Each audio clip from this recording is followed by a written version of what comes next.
13. mart 2026. godine, 2 sata popodne, temperatura negdje oko 20 stepeni.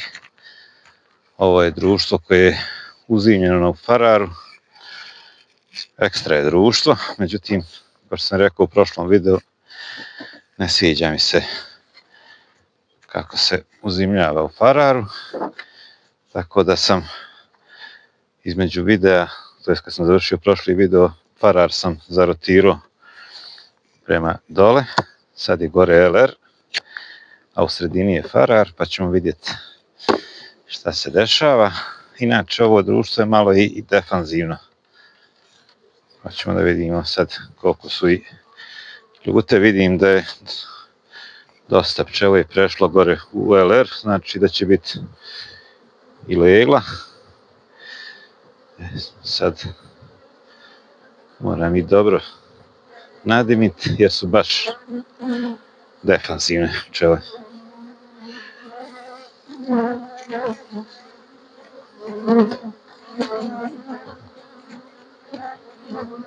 Da vidimo sad šta se desilo u odnosu na zadnji pregled.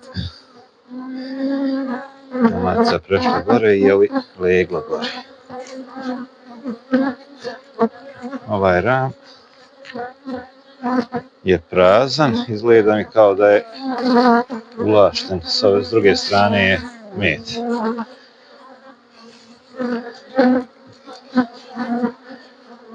Vidimo prvi ram je skroz prazan, njega znači možemo i ostaviti pa zarotirati na kontrastranu. To je nešto što ja normalno radim, da ne bi morao ponovo poravnavati ramove u jednu i drugu stranu. Da vidimo treći ram. Kakva je situacija? Treći ram je komplet zaležen.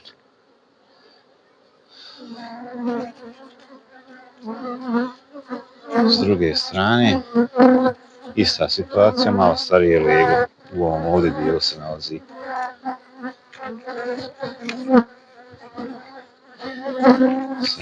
Leglo. Vidimo sada četvrti ram. Kakva je situacija? Isto. Ovaj ram je bukvalno komplet zaležen. Vidi se lijevi ocijaj. Znači da je s druge strane nešto ima i zatvoreno i vidim dosta polovne. Ista situacija. Peti ram. Petu ramu, prije što sam ga pogledao, vidim da ima trutovskog. Sad će uvesti ima trutovskog legla. Komplet zatvoren. Ovaj sve što je mogla maca zauvijek založene. S druge strane ista situacija.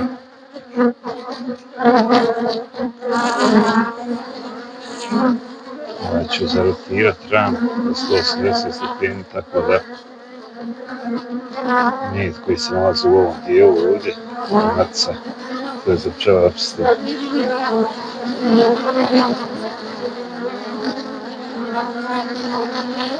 Matica je fenomenalna, međutim, nadam se samo da neće biti ovoliko ljuto društvo kad prođe.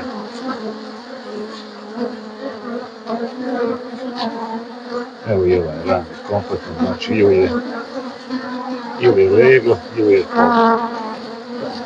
Ista situacija. Čak i trutovskog legla na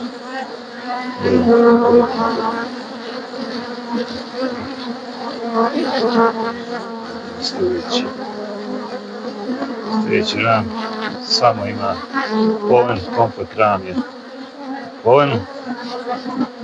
S druge strane isto vidi polen.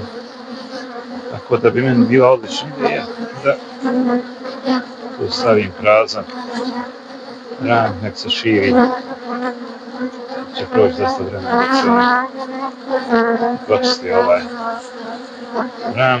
Ostavit ćemo ga sa strane da vidimo šta je dalje, pa ćemo ga vratiti na odgovarajuću poziciju. Ovdje je med, nešto malo meda, ovaj prazan. I vidim da su zadnja dva rama isto ili prazna. Zadnji ram ima med. Tako da ću ja staviti na prezadnje mjesto, stavit ću ovaj ram sa medom i polenom. Krenut ću polen prema unutrašnjoj strani, tako da to pčele što prije iskoristi, da što prije ovdje bude čitav nastavak legla. Sad za sad mi izgleda fenomenalno društvo. Ako bude legla u paralu dole, bit će nevjerovatno za ovu doba godine. Za ovaj datum vidim da ima nešto. Pčele ima u srednjim ramovima. Da ne bi bio predug video, ja ću samo pogledati onda ove srednje ramove. Vidim što se tu dešava. Ima legla, nema. Prazan med. I ovdje ostaviti nešto malo polena. Poleni med. S ove strane. Treći ram. Lijepo legla, zatvoreno. S jedne i s druge strane krutovskog legla.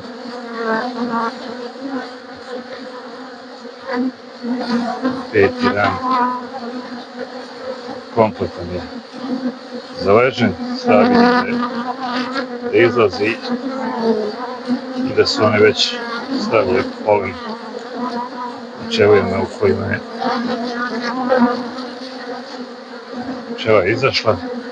Ista stvar sa ovim. Znači, da vidimo. Sljedeći ista situacija i ovdje. Kompletni su ramovi založeni, vidim da sljedeći ram je prazan. Znači da je kako sam ja zarotirao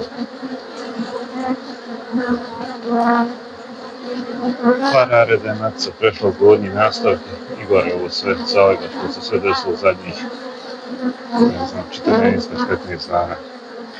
Nisam siguran kad je bio za prijašnji pregled, mislim da je prijašnji pregled bio 23. februara. Uglavnom, nevjerovatno jako društvo, ali je i mnogo ljuto. Nastavak je nekih 15 kila težak. Sve u svemu, ekstra situacija za ovo doba godine. Ja vjerujem da je kod svih takva situacija. Imam nenormalno jaka društva jer je bukvalno zadnjih koliko, preko 20 dana nema temperatura takva da se može unositi polen poprilično toplo. Ovdje je situacija.